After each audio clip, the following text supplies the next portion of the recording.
Jadi Bapak Ibu, kita kembali merujuk yang kemarin, coba lihat lagi. Coba pedomani lah yang ini gitu. Walaupun mungkin banyak juga teknik-teknik lain untuk penulisan ini, tapi untuk supaya Bapak Ibu mudah, ya tolong pedomani aja ini. Ya, sudah ada ini ya. Konsepnya apa? Ini yang saya sampaikan tak dipedomani, makanya kacau jadinya. Biasanya kita melatih guru-guru PTK dengan mau dia mempedomani ini, itu biasanya lebih mudah. Tapi kalau tanpa ada pedoman itu ya jadi kacau. Coba lihat ini punya Bu Nani. Ada Bu Nani. Penerapan media gambar dalam meningkatkan hasil belajar fikih materi tata cara sholat bagi orang sakit melalui kelas 3 MI. Ini sudah bagus ini apanya kan, sudah memenuhi kriteria yang kemarin ini.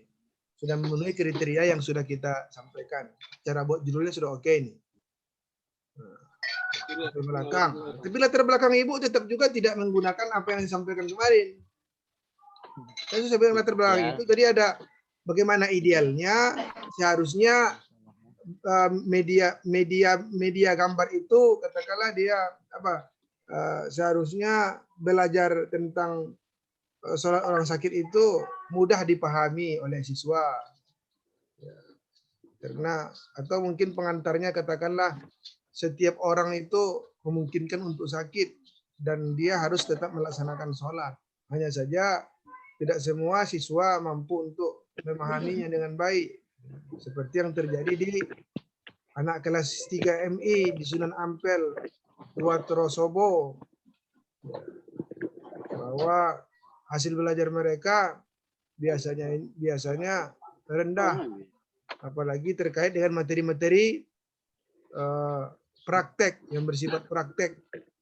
Tunjukkanlah hasil nilainya belajarnya seperti UH pada tahun lalu misalnya atau semester yang lalu atau beberapa bulan yang lalu gitu kan, sekian persen tuntas. Kalau hasil belajar tentu kita bicara tentang hasil belajar mereka. Oleh karena untuk itu perlu diberikan pembelajaran. Ini masa apa ini? Masih masa pandemi enggak? Kalau masa pandemi bagus tambahkan dengan masa pandeminya. Jadi penerapan media gambar dalam peningkatan hasil belajar fikih materi tata salat di masa pandemi. Kan? Artinya di masa pandemi ini kan kita tak bisa praktek. Kalau sebenarnya kalau ini bagusnya kan betul-betul praktek dia. Tapi oke lah sebelum praktek itu dibuat media gambar gitu ya. Nanti baru dipraktekkan. Saya kira begitu kan. Maka sebenarnya itu tadi kelemahannya ini. Bagaimana Ibu Bu Nani ini akan menerapkan ini selama 2 siklus gitu. Bisa enggak? 2 siklus loh. 6 kali pertemuan. Ya kan? Tapi bolehlah. Bisa katakanlah mungkin 1 kali pertemuan itu bicara tentang orang sakit dalam keadaan duduk gitu ya. Besoknya dalam keadaan berbaring. Yang apa lagi? Terlalu ringkas sih materinya ini. Terlalu ringkas. Jadi latar belakangnya ini belum. Lain lagi nih. Tujuannya kan kemarin sudah sampaikan. Tujuan itu ada tujuan umum, ada tujuan khusus. Tujuan ini juga ya, tujuan umum itu ya secara umum seperti judul. Begitu tujuan khusus itu kita sesuaikan dengan rumusan masalah.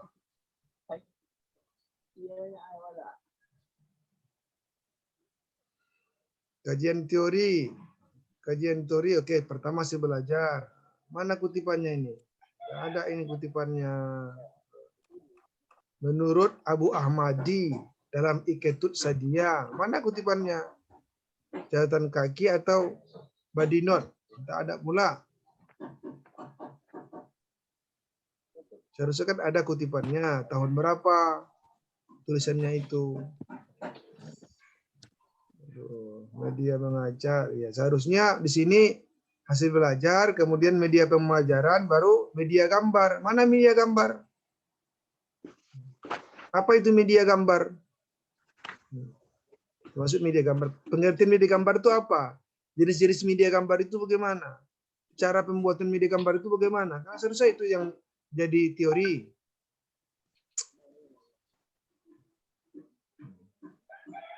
Penelitian sudah ada, oke. Kerangka berpikir, hipotesis, metode penelitian. Siswanya berapa orang, oke. Jadwalnya bulan Juli. Ini satu siklus itu 3 kali pertemuan loh, Bu. Ini 1 kali pertemuan coba. Gimana? Harus dibuat. Siklus 1, pertemuan pertama. Pertemuan pertama. Mana dia pertemuan kedua? 2 pertemuan cuma.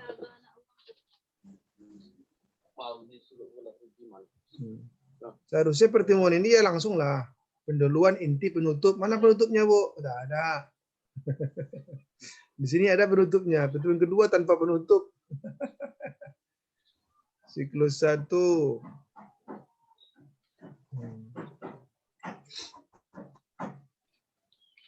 Oke.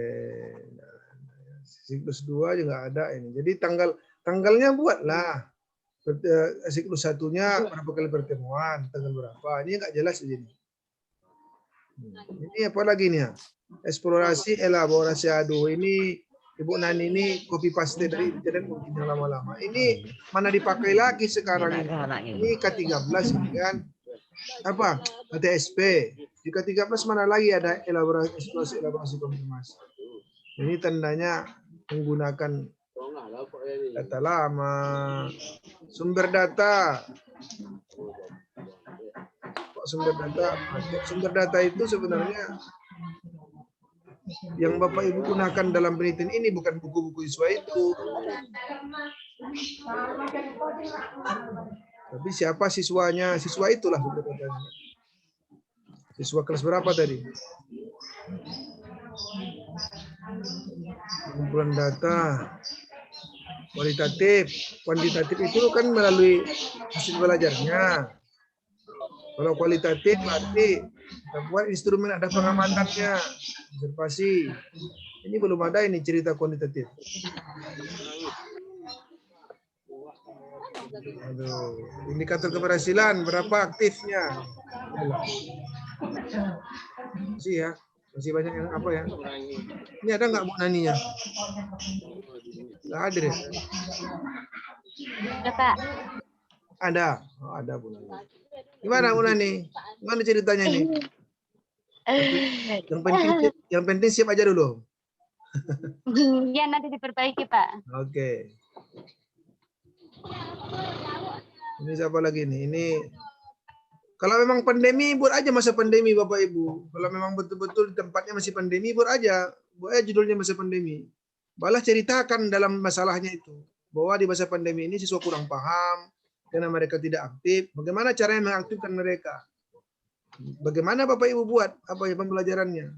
Mungkin melalui WhatsApp, WA, mungkin melalui Classroom, atau pakai Zoom seperti ini mungkin. Ayo buat pakai Zoom. Zoom ini kan gratis ini, cuman siswanya bisa nggak apanya? Ada nggak HP orang tuanya gitu. Zoom ini gratis 40 menit kan? Oke, supaya lagi pun nanti kalau terlalu banyak berjam-jam kasihan juga pakai mereka. Ya, mungkin kita buat menggunakan Zoom meeting selama 30 menit. Menarik juga itu. Bisa lah. 30 menit untuk menjelaskan materi tertentu. Atau mungkin melalui apa? YouTube. Kan sudah belajar kemarin, sudah bisa Bapak Ibu. Sudah hebat-hebat saya lihat Bapak Ibu merekam apanya kan media pembelajarannya. Ada pakai Bandicam, ada pakai Canmaster macam-macam. Ya itu kan bisa juga itu. Buat link ke YouTube, nanti link YouTube-nya dikirim ke siswanya. Terserah kapan mereka lihat. Mau pagi, mau siang, mau malam, itu namanya asinkronus namanya. Belajarnya tidak satu masa. Jadi kalau kita sekarang ini kan di waktu yang sama, di tempat yang sama itu. Ini namanya sinkronus. Belajarnya sinkronus. Kalau pakai YouTube itu dia tidak asinkronus, dia tidak satu waktu dan tidak satu tempat. Bapak Ibu tinggal kirim saja linknya ke mereka, kapan mereka mungkin Tentu tergantung kondisi siswa Bapak Ibu. Kalau memang orang tuanya tidak semuanya, kita katakanlah ekonominya menengah ke bawah, mereka mungkin hanya satu HP-nya dalam keluarga itu, HP-nya dibawa kerja, berarti kan bisa malamnya mereka buka. Jadi diberikan penugasan sekaligus penjelasan itu Bapak Ibu rekam. Berikan link YouTube-nya, tapi jangan lama-lama. Ya 15 menit aja, karena kalau lama-lama kasihan juga paket anak-anak itu kan. Gimana Ibu Bapak menjelaskan materi itu cukup 15 menit. Nanti baru diuji, benar nggak meningkat hasil belajarnya. Gitu loh. Itu lebih menarik sebenarnya masa pandemi ini. Bisa kok. Tapi jangan diskusi pilihannya seperti tadi oleh Pak Dani. Gimana pula mau bikin diskusi zaman apa ini pandemi? Sulit kan? Atau mungkin diskusinya ya pakai classroom. Bisa nggak Bapak Ibu mengoperasikan classroom? Atau platform yang lain? Di Padang, orang Padang biasanya menggunakan G-School. Ada aplikasinya ya. Kalau di SMA si Cadia pandai, si Cadia. Ya. Ada aplikasi. Ada LMS-nya. Kalau kita sekarang kan LMS ini kan siaga pendis. Ini juga apa kan semacam LMS-nya. Kalau yang gratis yang punya Google ya Classroom namanya kan. Classroom. Saya juga ngajar itu pakai Classroom. Setengah jam kalau di mahasiswa saya minta mereka diskusi seperti yang kita ini, diskusi bertanya saling menjawab itu selama 30 menit di Classroom. Baru saya lanjutkan di Zoom selama 1 jam. Karena saya juga kasihan kalau full di Zoom, kasihan juga paket mereka kan. Jadi saya buat 30 menit di Classroom, 60 menit di Zoom.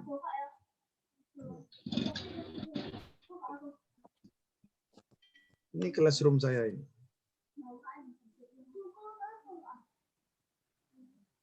Oh ini Classroom. Abang. Coba.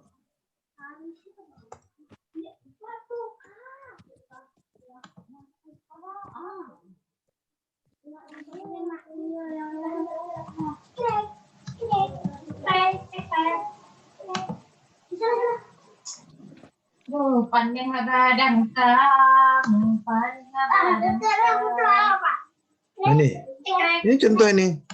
Ini Classroom saya mengajar dengan mahasiswa saya. Cuman bisa enggak Bapak Ibu membuat Classroom-nya? Mereka juga buat resume. Ini resume mahasiswa saya. Resumenya mereka ada yang tulis tangan ya. Jadi ya tidak semuanya pakai laptop kan. Ada yang ini ya. Itu yang saya nilai ya. Setengah jam mereka di sini. Ini banyak. Lalu mereka juga diskusi ya.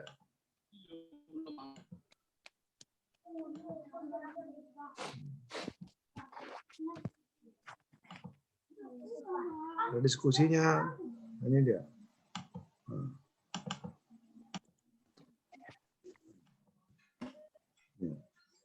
Bertanya kan? Saya suruh mereka bertanya, nanti saya akan jawab ketika di Zoom. Bisa, diskusi itu bisa. Masa pandemi ini bisa, tapi kita siapkan platformnya. Atau melalui WA saja gitu. Melalui WA. Ini saya WA saya ini kan. Nah, saya juga pakai WA seperti kita tadi. Misalnya apa namanya? Ilmu pendidikan Islam. Ini apa saya grup mahasiswa itu. Mereka bertanya-tanya di sini bertanya apa, diskusi di sini. Di WA juga diskusi, di Classroom lebih rapi lagi. Jadi kalau saya bikin PTK ini mudah aja ini, sudah tinggal memastikan aja bahwa ini bisa menjadi model pembelajaran yang membantu mereka memahami materi. Cuman seberapa efektifkah itu nanti, itulah kita teliti. Nanti satu siklus dikasih ujian, tambah lagi siklusnya. Karena ini bisa sampai 3 siklus kan. Nah, cuman tentu Bapak Ibu paham enggak membuat classroom tadi, gitu ya.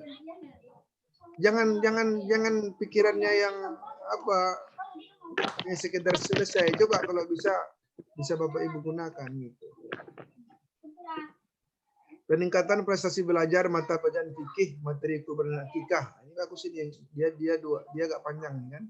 Dengan metode Sing, Write, and Talk pada siswa kelas 9 MTS Mambaul Ulum, Bata-Bata, Kecamatan Palengan, Pamekasan, tahun pelajaran 2022.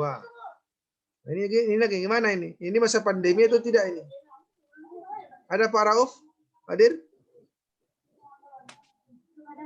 Nggak ada ya? Ada Pak, ada Pak. Sudah, gimana Pak Rauf? Ini di sana gimana? Masih Masuk normal Pak. Normal, mantap. Oke, boleh. Coba sensitif individu memiliki kewajiban ilmu. Oke, pas kita harus melakukan mungkin. Mana masalahnya di mana? Guru bawah. Ini juga belum mengikuti template yang saya sampaikan malam ini. Jadi kan pertama idealnya apa, ini ideal. Nah, baru masalahnya mana? Ini tadi dalam apa ini? Dalam meningkatkan prestasi belajar. Seharusnya masalahnya Bapak sampaikan dulu bahwa prestasi belajar anak-anak ini selama ini di fikih itu kurang. Buktinya UH terakhir hanya sekian persen yang tuntas ya. Tentu kalau kita bicara hasil belajar pasti bicara tentang ketuntasan. Mana datanya? Nggak ada di sini.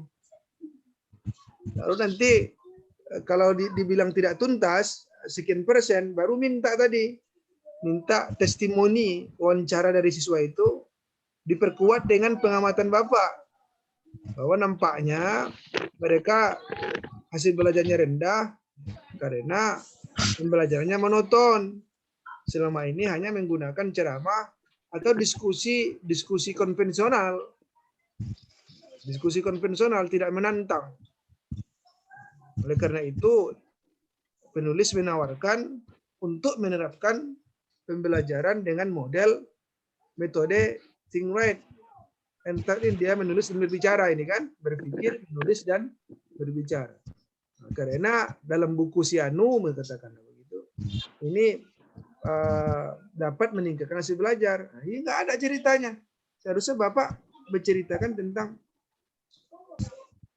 tentang masalah, kemudian solusi. Kenapa solusi itu dipilih? Ya, dikutip pendapat tokoh atau hasil penelitian orang yang mengatakan metode ini bisa meningkatkan hasil belajar.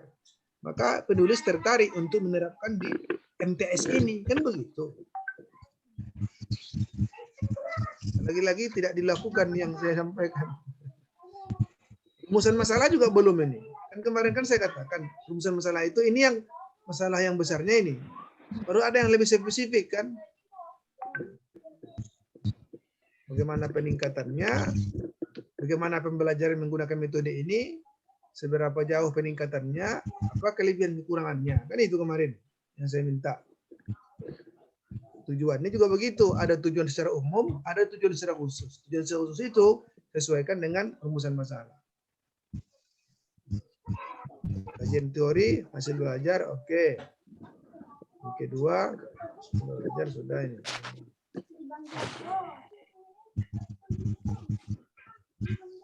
Pelajaran fikih, boleh. Materi kurban akikah, boleh. Nah, ini sebenarnya nggak perlu ya, tapi nggak apa-apa lah. Seharusnya materi kurban ini nanti di lampiran. Nah, ini yang penting. Konsep pembelajaran Sing, Write, and Talk ini. Oke. Ini kan ini langkah-langkahnya nih, sintaknya nih. Ini nanti akan menjadi instrumen Bapak. Buat instrumen observasi harus kegiatan pembelajaran di RPP juga harus mengikuti sintak-sintak ini.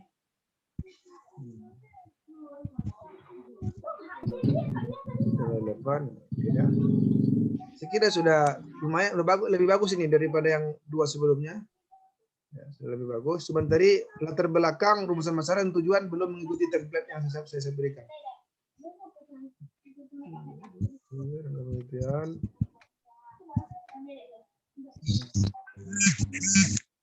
Ini mana jadwalnya nih? Kapan dilakukan?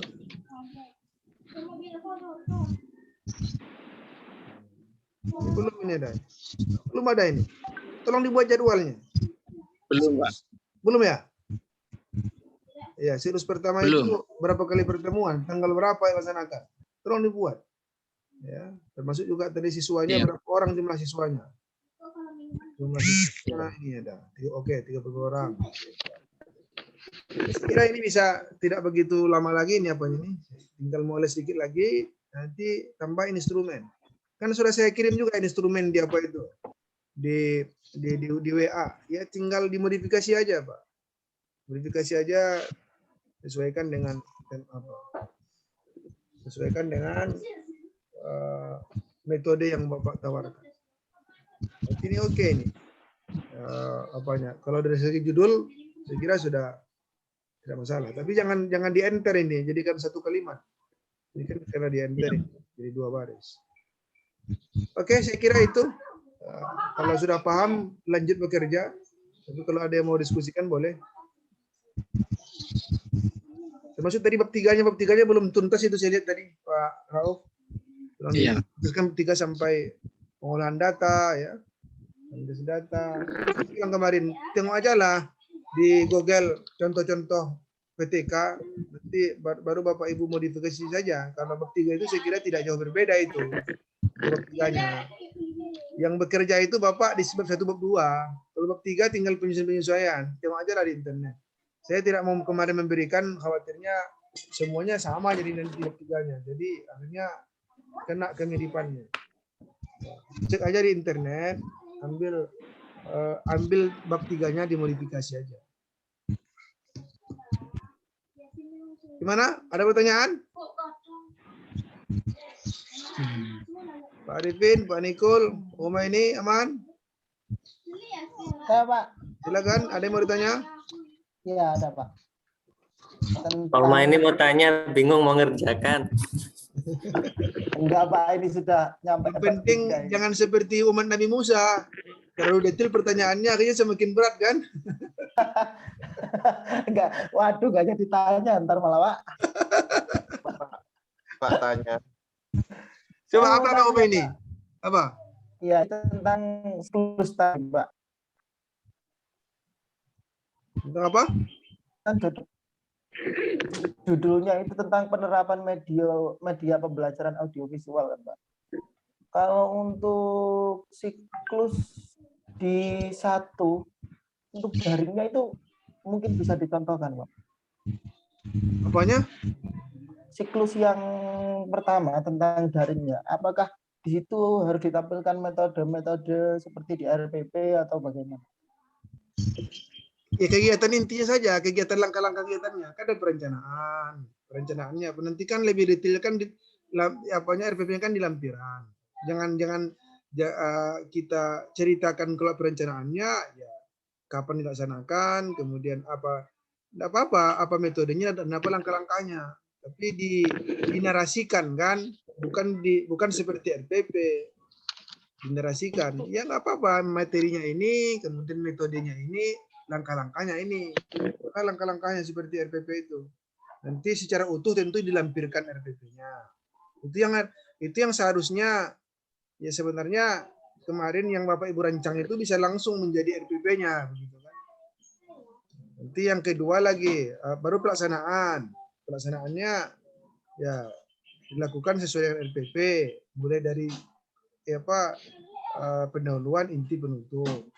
Baru ada lagi evaluasi, observasi. Maka diminta teman berapa orang, 2 atau 3 orang untuk mengobservasi dengan instrumen sebagaimana lampiran instrumennya nanti kan, instrumen observasinya. Baru refleksi, dilakukan evaluasi terhadap pelaksanaan pembelajaran pada siklus pertama. Lalu hasilnya diperbaiki pada siklus kedua. Siklus kedua itu baru kita bicara. Kalau siklus kedua tentu kita ceritakan aja lagi. Tentu harus lebih detailnya harus berdasarkan hasil refleksi siklus pertama. Tapi dijelaskan juga bahwa di siklus kedua itu kita tetap melakukan 2 atau 3 kali pertemuan. Ya, tetap direncanakan nulis RPP, materinya apa gitu, tapi langkah dengan metode yang sama, kan begitu, atau media yang sama gitu. Tapi tentu jenis medianya sama, tapi kontennya tentu berbeda kan? Kontennya berbeda. Dari medianya apa? Audio visual. Tolong yang jelas namanya apa? Apa namanya? Apa ya audio visualnya apa? Video, Pak. Video. Video pembelajaran. Ya. Cuma video aja. Kenapa nggak dikombinasikan misalnya? Kalau video aja nggak diapain videonya, cuma nonton aja. Kenapa tidak menggunakan misalnya melalui penerapan video pembelajaran dan model pembelajaran video analisis misalnya. Jadi kita sajikan video, tapi anak-anak menganalisis. Kalau video tok ini nontonnya aja jadinya. Di mana letak keefektifannya?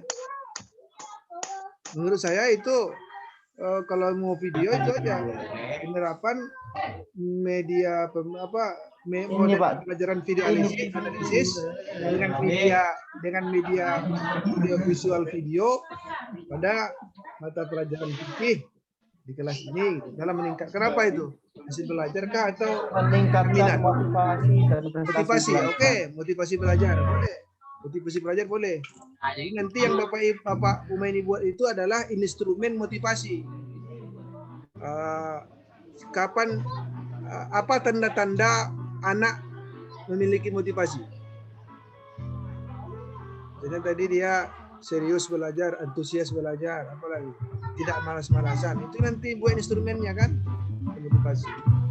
Kalau nanti pengamatan pelaksanaan pembelajarannya seperti RPP aja, apa-apa yang ada di pendahuluan, apa inti, apa penutup, cuman di kegiatan inti itu, nah, kapan digunakan video itu? Kalau saintifik kan, berarti kan di pengamatan ya, atau di pengumpulan informasi. Mereka melihat lalu menganalisis kan. Jadi coba lihat di apa itu, ada nggak yang buku yang kemarin saya berikan? Kalau nggak, tengok aja di internet. Namanya itu model pembelajaran video analisis. Jadi mereka melihat video, lalu mereka diskusikan apa pesan dari video itu. Begitu. Kalau memang Bapak mengajarkan fikih dalam hal ibadah praktik, itu materi apa materinya? Maunya? Sama dengan yang RPP kemarin, Pak. Sholat sunnah rawatib. Apa rawatib? Berarti dia harus praktek berarti sesudah itu. Nanti sesudah mereka nonton, mereka analisis, maka mereka praktekkan secara kelompok. Ya kan? Begitu. Nah, sudah dapat itu, idenya sudah bagus itu. Tinggal nyusun aja lagi itu. Pokoknya tolong diikutin template yang saya berikan. Makanya kalau motivasi kurang, ya minta testimoni anak-anak itu kalau mereka kurang. Gitu. Nah, bagus Pak Rum, tinggal dianukan lagi. Ketambahan tadi Pak, analisis, aduh, nambahin dikit ini. Coba siapa lagi yang mau apa? Yang mau curhat?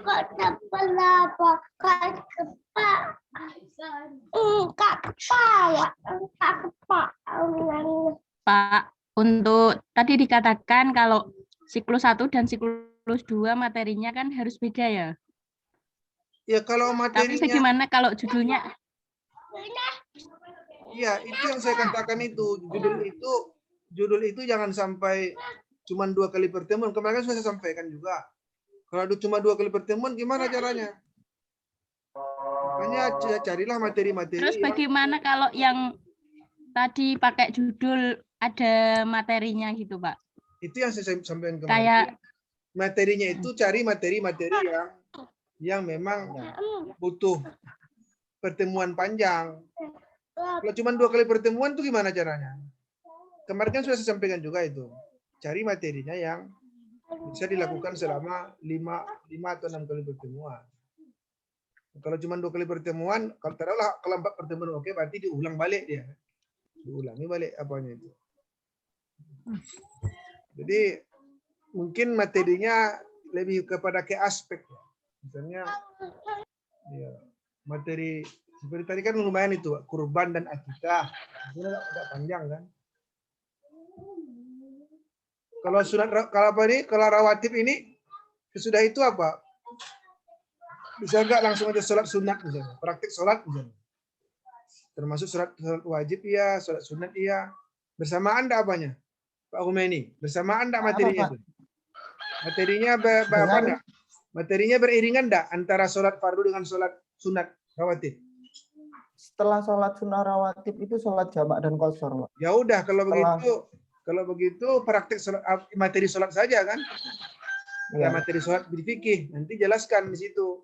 Yang silus pertama sholat tentang sholat rawatib, silus keduanya sholat jamak. Kan tetap tentang sholat juga.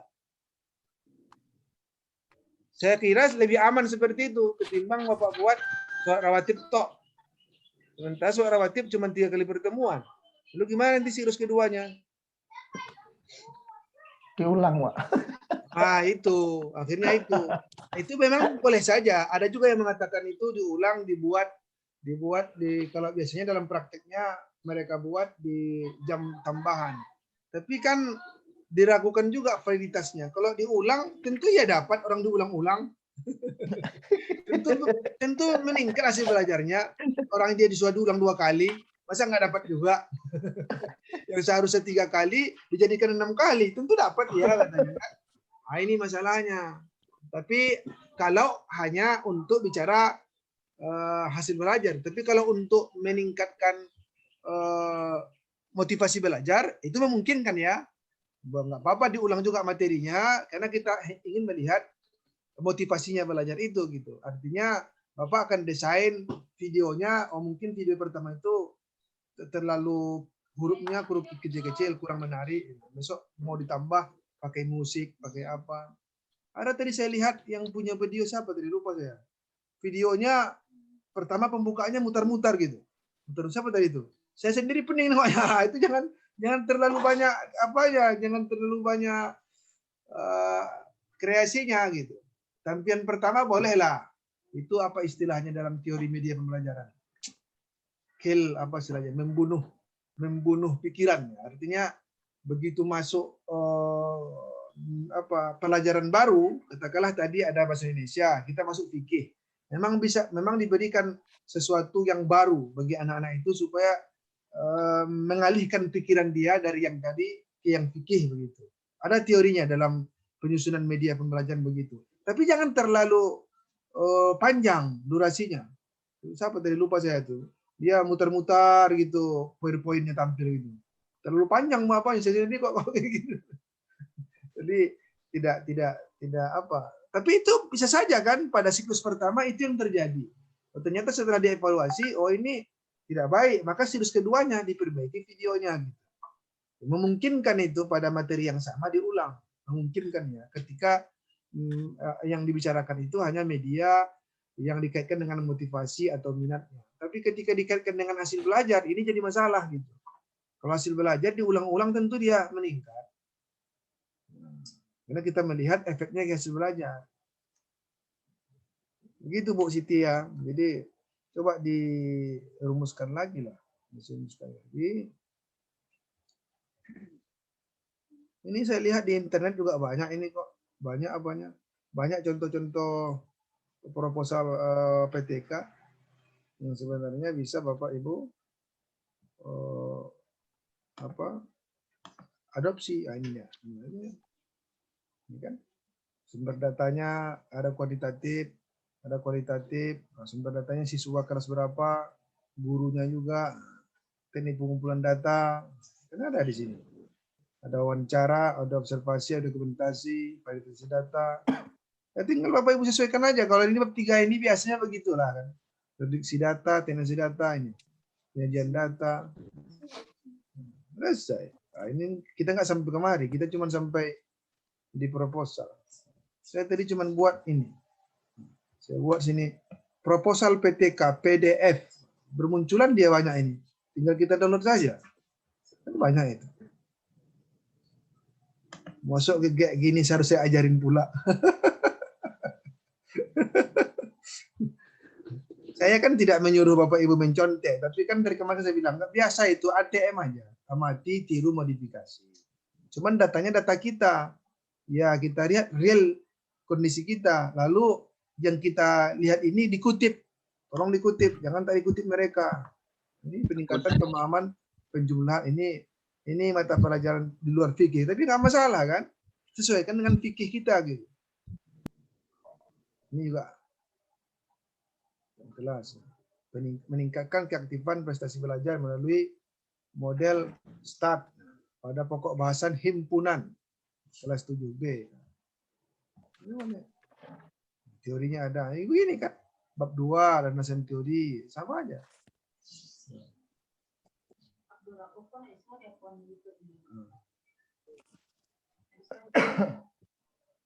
Video ini berisi konten berbeda yang telah memblokirnya berdasarkan hak cipta maka kita orang Oh, iya Pak Rauf. Pak Rauf itu yang videonya itu nggak bisa dibuka itu karena tadi mungkin Pak Rauf pakai apa? Diambil video orang lain ya. Jadi videonya itu mungkin diblokir. Nah, tapi coba dicek lagi. Sudah Ya. Pak, sudah kirim. Udah. Dia video-video itu ada video-video di YouTube itu dia kunci gitu. Ketika diambil orang dia tidak izin maka tak bisa diakses. Ya ada di sini ya. Perencanaan, gimana cara perencanaannya gini tadi yang ditanya oleh Pak Rumaini. Ini aja Pak Rumaini. Nanti RPP-nya dilampirkan Pak. Tidak perlu dibuat di sini. Dalam proposal ini perencanaannya jelaskan aja apa bentuk perencanaannya, bagaimana pelaksanaannya. Kasih ringkas saja. Bagaimana detail perencanaan RPP-nya itu di lampiran. RPP itu lampiran. Bukan dijelaskan di sini. Kalau untuk detail siklusnya, Pak, siklus 1 dilaksanakan pada tanggal sekian itu dilampirkan di prosedur penelitiannya. Atau Gimana? Ulang. Kalau untuk siklusnya, Pak, siklus umpama untuk perincian siklus 1-nya apakah dilampirkan di prosedur penelitian itu? Iya, dijelaskan. Bukan dijelaskan bahwa siklus 1 itu materinya ini, metodenya ini. Tentu sama kan? Tentu kalau kita bicara metode yang sama, tentu sama metodenya. Cuman siklus kedua, apalagi materinya. Siklus kedua itu didesain berdasarkan refleksi dari siklus pertama. Tentu kan kita rencanakan materinya apa. Seperti tadi, pada siklus pertama, materinya tentang sholat rawatib. Pada siklus kedua, tentang sholat jamak qasar. Kalau metodenya, kalau Bapak tadi apa? Audio video. Mau sama nggak metodenya gitu?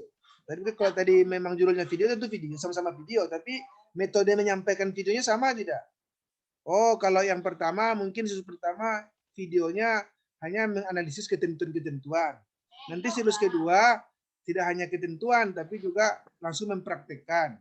Tapi kan yang kita lihat tetap keefektifan penggunaan video pembelajarannya. Kan begitu? Ya begitu. Kalau memang berbeda metodenya. Tapi kalau memang Bapak mau menerapkan metode khusus seperti tadi, ya siapa tadi yang Pak Rauf itu, ya berarti samalah. Siklus 1 juga metodenya sama, siklus 2 juga metodenya sama. Yang berbeda hanya materinya kan? Atau ya materinya yang berbeda. Mungkin materi pertama itu hanya ketentuan, pengetahuan, nanti materi siklus kedua sampai kepada praktek. Tetapi tetap juga menggunakan model yang sama. Karena kita kan ingin menjadikan model itu sebagai obat terhadap masalah yang kita hadapi. Begitu sebenarnya.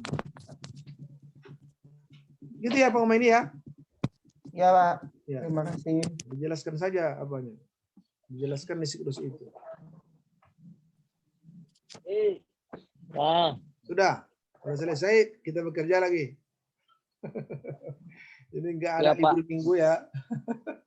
Mumpung masih panas ini masih teringat masih Iya, langsung. silakan.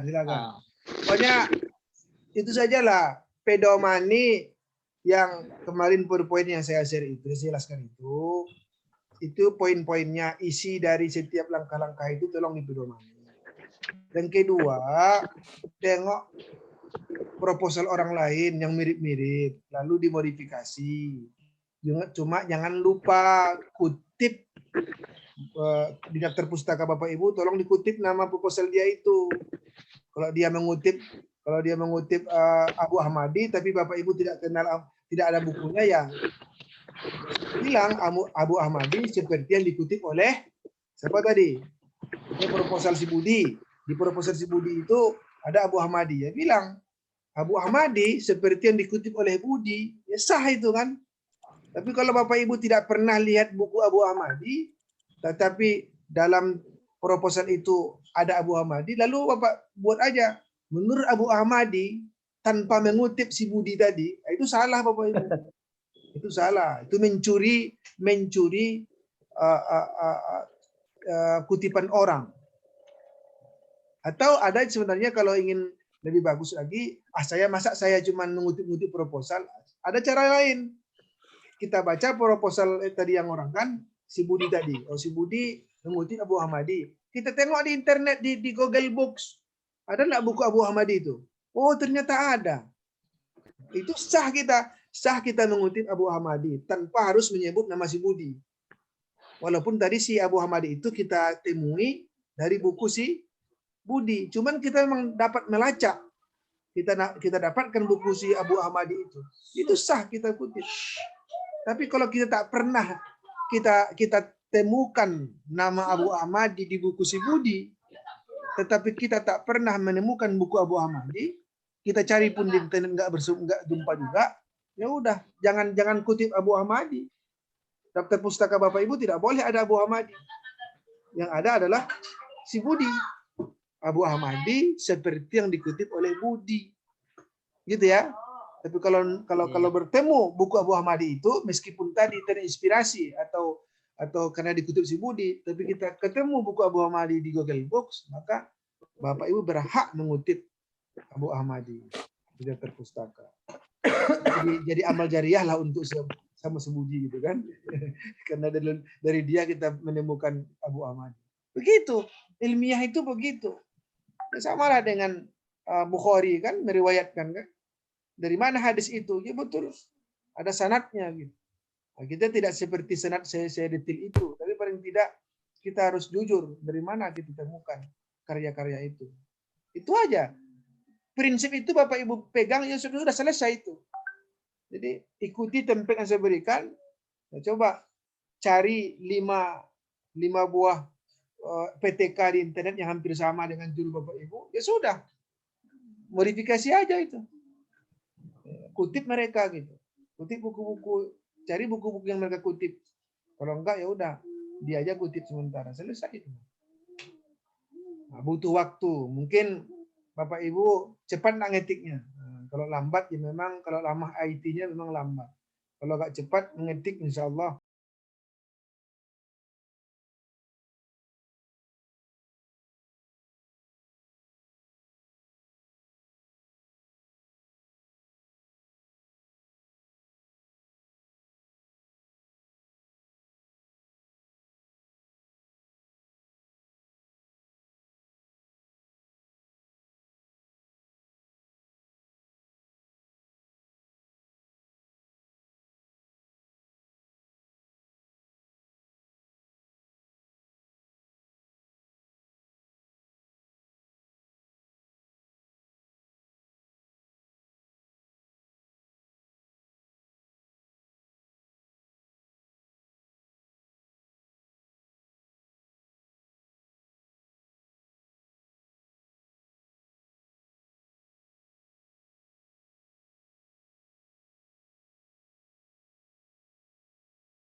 Waalaikumsalam warahmatullahi wabarakatuh. Satu.